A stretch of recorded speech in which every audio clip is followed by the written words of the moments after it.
Project योगेश्वरम एक आम आदमी की पहल है, एक ऐसा सपनों का घर बनाने की उन बच्चों के लिए जिनका इस धरती पर कहने के लिए अपना कोई भी नहीं, और जहां इन प्यारे बच्चों को शिक्षा, भोजन, एक जीवन लक्ष्य और बहुत सारी खुशियां मिल सके। And all this while bringing the right change in the world. नमस्कार दोस्तों, मैं हूं वियान और आपका स्वागत है प्रोजेक्ट योगेश्वरम के इस YouTube चैनल पर।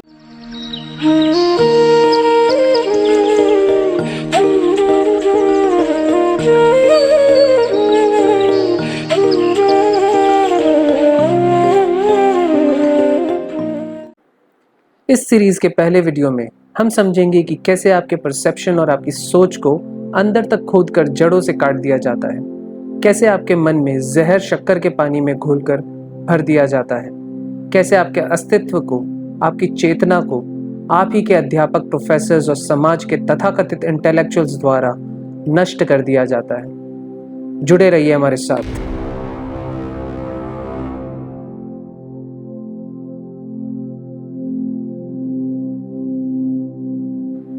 हाल ही में एक वीडियो बड़ा वायरल हुआ है जिसमें सोवियत यूनियन की जासूसी एजेंसी केजीबी के एक पूर्व नियुक्त ने कुछ खुलासे किए जिसे सुनकर शायद आपके होश उड़ जाएं।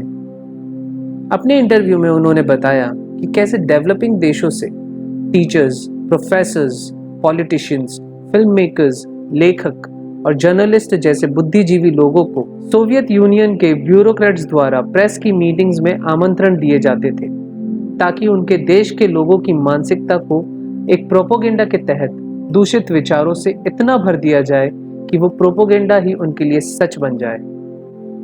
और इसके लिए इन्हें सबसे पहले इन इंटेलेक्चुअल्स का ब्रेन वॉश करना होता था। ये आमंत्रित लोग इनके लिए सिर्फ और सिर्फ एक राजनीतिक प्रोपोगेंडा को फैलाने का सस्ता साधन थे। They were even referred to as political prostitutes, और जिनके लिए इनके दिल में कोई इज्जत नहीं होती थी। आमंत्रण के बाद इन देशों से आए इन बुद्धिजीवी लोगों को प्रेस मीटिंग्स और कॉन्फ्रेंस के सेशंस से पहले और मीटिंग्स के दौरान भी कल्चर, दोस्ती और जश्न के नाम पर नशे में पूरी तरह डुबाने के प्रयत्न किए जाते थे ताकि प्रेस मीटिंग्स और कॉन्फ्रेंसेस में जो भी बातें इन्हें कही जाए उसके दौरान उनकी जागरूकता का भान उन्हें ना रहे। इस खुफिया एजेंसी का सदस्य हमें आगे बताता है कि इन निमंत्रित लोगों के मॉस्को में लैंड होते ही उन्हें वीआईपी ट्रीटमेंट के बहाने से इस तरह से नशे में रखने की जिम्मेदारी इनकी होती थी। अगले दिन नशा खत्म होने के बाद जब इन बुद्धिजीवी लोगों को अपनी रात की हरकतों पर पछतावा होता था या शर्म आती थी, तब इनसे अपनी स्थिति के अनुरूप कुछ भी करवाना बहुत ही आसान हो जाता था। इन इंटेलेक्चुअल्स को यूएसएसआर और विदेशी ट्रिप्स मुहैया कराई जाती थी परिवार के साथ। इससे इन्हें लगता था कि इन्हें ऐसी मीटिंग्स और बड़ी जगहों पर इनके ज्ञान और प्रतिभा के लिए बुलाया जाता है, जबकि सच ये था ही नहीं। ये लोग सोवियत के लिए उनका प्रोपोगेंडा फैलाने वाले एक मूर्ख व्यक्ति से ज्यादा कभी कुछ नहीं थे। इस एजेंसी के एक डिपार्टमेंट में वो बताता है कि कैसे इस प्रोपोगेंडा के लिए काम आने वाले उन लोगों की लिस्ट तैयार की जाती थी जो अपने देशों में अच्छे ओहदे पर थे और लोगों के विचारों पर अपना प्रभाव छोड़ने की ताकत रखते थे। प्रकाशक, संपादक, पत्रकार, अभिनेता, शिक्षा शास्त्री यानी कि एजुकेशनलिस्ट, पॉलिटिकल साइंस के प्रोफेसर्स, संसद के सदस्य और बिजनेस से रिलेटेड कई जाने माने नाम इस लिस्ट का हिस्सा होते थे। इस लिस्ट को दो हिस्सों में बांट दिया जाता था।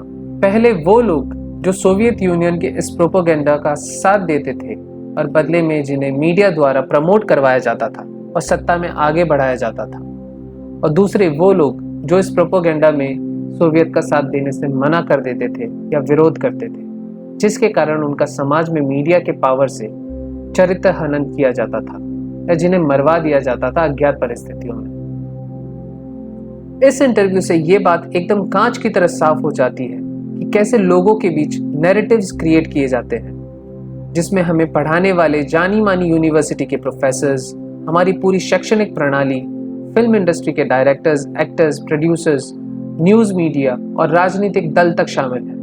और ये नैरेटिव्स हमारी जिंदगी के लिए एक ऐसा सच बन जाते हैं जिसे हम बदलने की कोशिश भी नहीं कर सकते, क्योंकि हमें इसके अलावा कभी कुछ और पता ही नहीं लगने दिया गया, चाहे वो आपका इतिहास हो या आपका हक। पर अब वक्त आ गया है जब हमें अपनी चेतना को, अपनी जागरूकता को बढ़ाना होगा ताकि हमारा जीवन इस झूठ के मायाजाल से निकल सके। हमें समझना होगा कि जो कुछ भी हम बचपन से पढ़ते आए हैं या न्यूज़ चैनल्स और फिल्म्स में देखते आए हैं, ज़रूरी नहीं है कि वो ही सच हो। इस सिक्के का दूसरा पहलू भी हो सकता है। हमारी संस्कृति ने हमेशा हमें ये बताया है कि सच के आयाम को समझने के लिए बाहर भटकने की ज़रूरत ही नहीं है। उसके लिए तो हमें अंदर की ओर मुड़ना है, क्योंकि वो ही सबसे आसान ज़रिया है परम तत्व से जुड़ने का, उससे एक होने का, सच को जानने का। मैं जानना चाहूँगा कि आपको ये वीडियो कैसा लगा, और अगर आप मेरी बातों से सहमत हैं तो इस वीडियो को लाइक कीजिए और मुझे कमेंट्स में ज़रूर बताइए। मुझे आपके सुझावों और आंकलन का भी बेसब्री से इंतज़ार रहेगा। ऐसे ही लाइफ चेंजिंग टॉपिक्स, हमारे कल्चर से रिलेटेड मिथ बस्टिंग वीडियोस को देखने के लिए और प्रोजेक्ट योगेश्वरम के द्वारा कुछ अंडर प्रिविलेज्ड बच्चों के जीवन में बदलाव लाने की पहल में अपना अनुदान करने के लिए इस वीडियो को ज़्यादा से ज़्यादा शेयर करें और इस चैनल को सब्सक्राइब ज़रूर करें। हमारे चैनल के वीडियोज़ को सबसे पहले देखने के लिए बेल आइकन दबाना ना भूलें। धन्यवाद।